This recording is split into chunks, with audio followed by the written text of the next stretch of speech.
بسم اللہ الرحمن الرحیم۔ السلام علیکم مائی یوٹیوب فیملی۔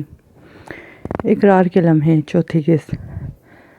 اندر داخل ہو کر وہ چند ثانیے کا لاؤنج نما کمرے کے بیچوں بیچ کھڑا رہا، پھر غضبناک انداز سے اس کی طرف مڑا۔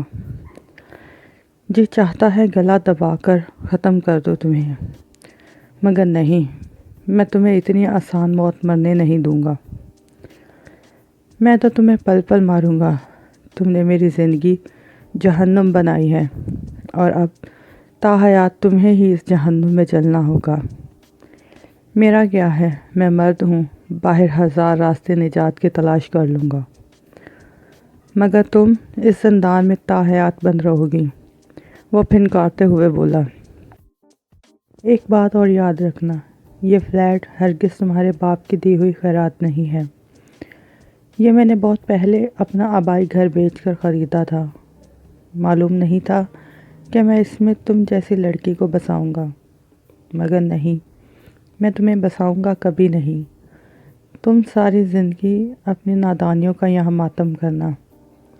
اس کے زہر لہجے نے فسطینہ کو لرزا دیا۔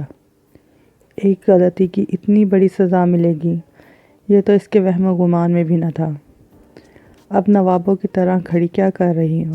یہ تمہارے باپ کا گھر نہیں جہاں نوکروں کی فوج ہو، جو تمہارے ایک اشارے پر حاضر ہوں۔ یہاں ہر کام تمہیں خود کرنا ہوگا، کپڑے دھونے سے لے کر صفائی تک، اور ساتھ ہی ناشتہ اور 2 وقت کا کھانا بھی خود پکانا ہوگا۔ یہ یاد رہے کہ میں معمولی سی کوتاہی بھی برداشت نہیں کروں گا۔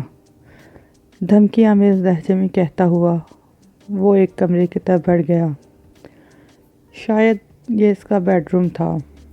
فسطینہ کو سمجھ نہیں آ رہی تھی کہ وہ کیا کرے۔ وہ وہیں کھڑی رہ گئی۔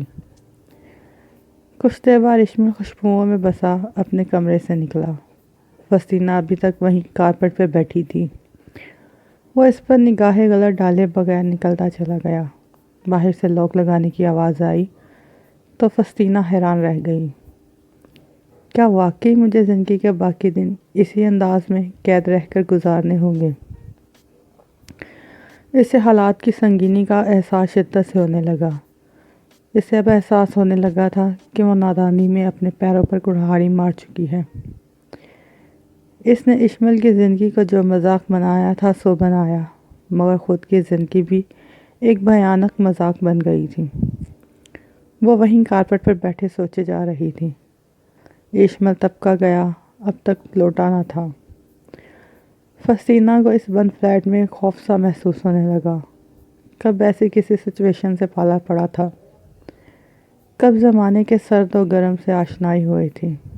ہمیشہ محبتوں کی چھاؤں میں اور آسائشوں کی گود میں پلی بڑھی تھی، اور اب اپنی بے وقوفیوں کی وجہ سے اچانک ایسے لگتک صحرا میں کھڑی ہوئی تھی جہاں دور دور تک کسی نخلستان کا پتہ نہیں تھا۔ اسے شاید اپنی بقیہ ساری زندگی اسی عذاب کی صورت میں اس فلیٹ میں گزارنی تھی۔ رات 1 بجے کے قریب اشمل واپس آیا تھا، اور حسب معمول اسے نظر انداز کرتا ہوا اپنے کمرے میں چلا گیا تھا۔ وہ وہیں بیٹھی رہ گئی۔ کچھ لمحوں بعد وہ باہر آیا اور اس کے قریب آ کر چند لمحے اسے گھورتا رہا۔ پھر وہ روتے ہوئے بولا، صبح 5 بجے میں بیڈ ٹی لیتا ہوں، اور ناشتہ پورے 7 بجے کرتا ہوں۔ ایک منٹ بھی لیٹ ہو جائے تو میں برداشت نہیں کرتا۔ ناشتے میں آملیٹ اور پراٹھا کھاتا ہوں، چائے زیادہ دودھ پتی والی۔ کسی چیز میں کمی بیشی برداشت کرنے کی عادت مجھ میں ختم ہو چکی ہے۔ یہ ضرور یاد رکھنا۔ آخر میں تنبیہی انداز اختیار کرتا ہوا مڑا، پھر کچھ یاد آنے پر پلٹا۔ یہ سامنے والا کمرہ تمہارا ہے۔ مزید ایک لفظ بولے بغیر چلا گیا، اور فسطینہ کو پریشانی میں مبتلا کر گیا۔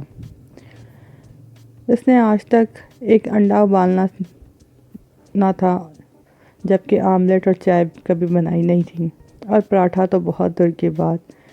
اس کے صحیح معنوں میں ہاتھوں کے طوطے اب اڑے تھے۔ اپنی بے بسی کا صحیح احساس اب ہی ہوا تھا۔ اشمل کے ساتھ اس نے جو کیا تھا اس کے بعد اس سے ہر حد کی توقع کی جا سکتی تھی۔ وہ مرے مرے قدموں سے سامنے والے کمرے کی جانب بڑھی۔ اندر آ کر اسے حیرت کا شدید جھٹکا لگا۔ وہ ایک چھوٹا سا کمرہ تھا جس میں ایک بان کی چارپائی، ایک تکیا اور ایک بوسیدہ کمبل پڑا تھا۔ رضائی کے نام پر کچھ نہیں تھا۔ فسطینہ کی نازک طبیعت پر ایک بھاری بوجھ آ گرا۔ وہ آہستہ آہستہ چلتی ہوئی آئی اور اس چارپائی پر ٹک گئی۔ کچھ کہنے کی پوزیشن میں تو یوں بھی نہیں تھی۔ سارا غرور، سارا تنتنا تو وہ باپ کی دہلیز پر چھوڑ آئی تھی اور اب یہاں مکمل اس شخص کے اختیار میں تھی جو اس سے بھی بدتر سلوک کرتا تو روا تھا۔ وہ چارپائی پر لیٹ گئی۔ اس کی سختی پر اس کا نازک بدن احتجاج کرتا رہا، مگر وہ منہ سر لپیٹے پڑی رہی۔ سرحا نے ایک چھوٹی ٹیبل پر ایک ٹائم پیس رکھا تھا۔ اس نے الارم سیٹ کیا اور آنکھیں موند لیں۔ اس کا سیل فون بھی اشمل نے لے کر آف کر کے اپنے پاس رکھ لیا تھا۔ پھر کب اس کی آنکھ لگی اسے خبر نہ ہوئی۔ سچ ہے کہ نیند تو سولی پر بھی آ جاتی ہے۔ الارم کی آواز پر وہ ہڑبڑا کر اٹھ بیٹھی۔ بمشکل آنکھیں کھول کر اس نے ماحول سے مانوس ہونا چاہا۔ چارپائی کے بان کی سختی نے اس کے وجود میں دکھن ڈال دی تھی۔ وہ کچھ لمحے غائب دماغی کی کیفیت میں بیٹھی رہی۔ پھر اشمل کی آواز کی باز گشت اس کے کان میں گونجی تو وہ چونک کر اٹھی اور جلدی سے واش روم کی طرف بڑھی۔ منہ پر پانی کے چپاکے مار کر وہ کچن میں چلی آئی۔ پھر اس نے اندازے سے دودھ پتی اور چینی مکس کی اور چولہے پر رکھ دی۔ 5 منٹ میں چائے تیار تھی۔ اس نے چائے کی پیالی ٹرے میں رکھی اور ٹرے اٹھا کر اشمل کے کمرے کی طرف آئی۔ دروازہ ہولے سے ناک کیا۔ یس، اس کی بھاری آواز گونجی۔ وہ سر جھکائے اندر آئی اور ٹرے لا کر اس کے بیڈ کی سائڈ ٹیبل پر رکھ دی۔ نظریں جھکائے جھکائے ہی اس نے کمرے کا جائزہ لے ڈالا۔ بلا شبہ وہ ایک شاندار کمرہ تھا۔ اشمل نے چائے کا گھونٹ بھرا تو برا سا منہ بنا کر رہ گیا۔ یہ چائے بنائی ہے؟ وہ گڑگڑایا۔ فسطینہ کا رنگ زرد ہو گیا۔ میں نے کبھی چائے نہیں بنائی، وہ منمنائی۔ اشمل اسے گھور کر رہ گیا۔ جو کام تم نے نہیں کیے تھے اب وہ کرنا سیکھ لو۔ یہ زندگی تمہاری خود کی پسند کرتا ہے۔ میں چند دن تو برداشت کر لوں گا مگر زیادہ وقت نہیں دوں گا، وہ سخت انداز میں بولا اور گھونٹ گھونٹ چائے پینے لگا۔ کپ خالی کر کے ٹیبل پہ رکھا۔ فسطینہ نے کپ اٹھا کر ٹرے میں رکھا اور لا کر کچن میں رکھ دیا۔ اب کچن میں کھڑی سوچ رہی تھی کہ ناشتہ کیسے تیار کیا جائے۔ پراٹھوں کے لیے آٹا گوندھنا تھا اور یہ اس کے لیے مشکل ترین کام تھا۔ اس نے پرات میں آٹا نکالا اور پھر آٹا گوندھنے کی کوشش کرنے لگی۔ تھوڑا تھوڑا پانی آٹے میں ڈالتی جاتی، سارا آٹا اس کے ہاتھوں میں جا پھنسا تھا۔ اسے سمجھ نہیں آ رہی تھی کہ کیا کرے۔ بمشکل اس نے ہاتھوں کو آٹے سے صاف کیا، پھر آٹے کو یوں ہی پرات میں چھوڑ دیا۔ اب وہ آملیٹ کے بارے میں سوچنے لگی کہ کیا کریں۔ پھر اندازے سے پیاز اور ٹماٹر چھوٹے چھوٹے ٹکڑے میں کاٹے اور پھر انڈا ملا کر امیزے کو پھینٹا۔ 6:30 بجے اس نے چولہا جلا کر پہلے چائے بنائی اور 1 کپ دودھ اور آدھا کپ پانی ملا کر چولہے پر رکھا۔ اس میں چینی پتی بھی ڈال دی۔ جب چائے بن گئی تو فلاسک میں نکال کر رکھ دی۔ چائے کی حد تک تو کام آسان تھا مگر بڑا مسئلہ پراٹھوں کا تھا۔ اس نے توا رکھ کر آٹے کی طرف دیکھا جو پرات میں گٹھلیوں کی صورت میں عجیب و غریب شکل میں پڑا تھا۔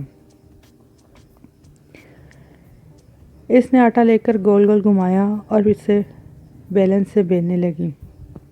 جب اسے روٹی بنا کر توے پر ڈالی تو وہ سب کچھ تو ہو سکتی تھی مگر روٹی نہیں۔ اسی وقت اشمل بھی کچن کے دروازے پر آ کھڑا ہوا۔ یہ کیا شاہکار بنایا ہے؟ وہ تقریباً دھاڑا۔ فسطینہ کی سیٹی گم ہو گئی۔ یہ پراٹھا ہے، وہ ہکلائی۔ اچھا، پراٹھا اس قسم کا ہوتا ہے؟ وہ تمسخرانہ بولا۔ اینی وے، میں اس قسم کا ناشتہ کرنے کا عادی نہیں ہوں۔ یہ ناشتہ تم خود کرو، میں باہر سے کر لوں گا۔ وہ طنز کے تیر برسا کر چلا گیا۔ فسطینہ بے بسی کے عالم میں کھڑی رہ گئی۔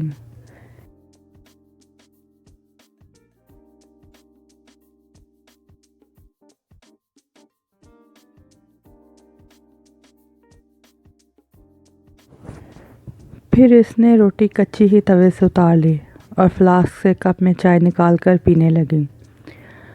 آہستہ آہستہ فسطینہ ہر کام سیکھنے لگی تھی، مگر ایشمل اس کی تضحیک کا کوئی موقع ہاتھ سے جانے نہیں دیتا تھا۔ کم از کم چائے تو اس نے بہت اچھی بنانا سیکھ لی تھی، مگر ایشمل اس میں بھی 100 باتیں سنا جاتا۔ فسطینہ چپ چاپ سننے پر مجبور تھی، یہاں وہ مکمل اس کے رحم و کرم پر تھی۔ مگر اس کی خطا اتنی بڑی تھی کہ وہ اسے معاف کرنے پر تیار نہ تھا۔ اس کی کسی ضرورت کا ایشمل کو خیال تک نہ آیا۔ کیا کھاتی ہے، کیا پہنتی ہے، اس سے ایشمل کو کوئی غرض نہ تھی۔ وہ تو دن رات بے عزتی کے احساس سے سلگتا رہتا تھا۔ فسطینہ کی زندگی میں کوئی آسانی آئے یہ تو وہ خواب میں بھی نہیں چاہتا تھا۔ اسے ستانے کے نئے طریقے سوچتا رہتا تھا۔ ایشمل تیار ہو کر کہیں جا رہا تھا۔ فسطینہ نے جھجک کر آواز دی، ایشمل! وہ رک گیا اور سخت نظروں سے اسے دیکھا۔ ایک بات یاد رکھو، میرا نام مت لیا کرو، مجھے اپنا نام گالی کی طرح لگتا ہے۔ اب بولو، کیوں روکا ہے؟ وہ لفظ زہر ڈبو کر بول رہا تھا۔ آپ مارکیٹ سے میرے لیے کھانا پکانے کی کتاب لے آئیں، وہ سر جھکا کر بولی۔ ایشمل کچھ کہے بغیر نکل گیا۔ وہ گہری سانس لے کر کچن کی طرف آ گئی۔ پہلے 2-4 برتن جو گندے تھے وہ دھوئے، پھر شیلف صاف کیا اور پھر کچن کی صفائی کی۔ کچن کی صفائی سے فارغ ہو کر وہ ایشمل کے بیڈ روم میں گئی۔ خوبصورت اور نفاست سے سجا بیڈ روم جو دیکھنے میں ہی اچھا لگتا تھا۔ خوبصورت کلر اسکیم اور عمدہ اور نفیس فرنیچر مالک کے ذوق کا منہ بولتا ثبوت تھا۔ اس نے بیڈ پر رکھے نرم کمبل کو اٹھا کر سینے سے لگایا۔ ایشمل کی مخصوص خوشبو اس کے نتھنوں سے ٹکرائی تو اس کا دل دھڑک اٹھا۔ اس نے کمبل طے کر کے بیڈ کی پائنتی کی طرف رکھا، بیڈ شیٹ کی شکنیں درست کی، فرنیچر کی ڈسٹنگ کر کے باہر آ گئی۔ چھوٹا سا فلیٹ تھا جو آدھے گھنٹے میں صاف ہو جاتا تھا۔ فسطینہ سارا دن جلے پیر کی بلی کی طرح پورے گھر میں چکراتی پھرتی۔ نہ کرنے کو کوئی کام ہوتا اور نہ کوئی مصروفیت۔ دن گزارنا مشکل ہو جاتا۔ شام کو ایشمل آیا تو اس کے ہاتھ میں ایک لفافہ تھا جو اس نے فسطینہ کی طرف اچھال دیا۔ فسطینہ نے کھول کر دیکھا تو اس میں کھانا پکانے کی ترکیبوں پر مشتمل کتابوں کا ایک مکمل سیٹ تھا۔ اس نے بکس اپنے کمرے میں جا کر رکھ دی اور ایشمل کے لیے چائے بنانے لگی۔ چائے بنا کر وہ ایشمل کے کمرے میں رکھ آئی۔ وہ شاید واش روم میں تھا۔ رات 8 بجے کے قریب وہ رنگ جلاتا باہر کی طرف بڑھا۔ فسطینہ اس بے نیاز شخص کو دیکھ کر رہ گئی۔ یہ وہی شخص تھا جو اس کے گھر میں رہتا تھا تو اس کے لیے درخت خور اتنا نہ تھا، اور آج وہ ایک جابر شخص کا روپ دھار چکا تھا تو فسطینہ کے دل نے اس کی طلب شروع کر دی۔ وہ اپنے دل کے اس انوکھے مطالبے پر حیران رہ گئی۔ وہ شخص اپنی تمام تر سخت مزاجی کے باوجود اس کے دل میں اترتا جا رہا تھا، اور فسطینہ ملک بے بسی سے دل کی اس بے ایمانی کا تماشا دیکھتی رہ گئی۔ فسطینہ نے رات کو سونے سے قبل چاروں کتابیں کھولی اور ان کا مطالعہ کرنے لگی۔ اس کا دل یہ عہد کر چکا تھا کہ اسے ایشمل ملک کے لیے خود کو سر تا پا بدلنا ہے، اپنی غلطی کی تلافی کرنی ہے۔ اشمل کو زندگی کا ہر سکھ دینے کا تہیہ کر رہا تھا اس کا دل۔ سب سے پہلے اسے کھانا پکانے میں مہارت حاصل کرنی تھی۔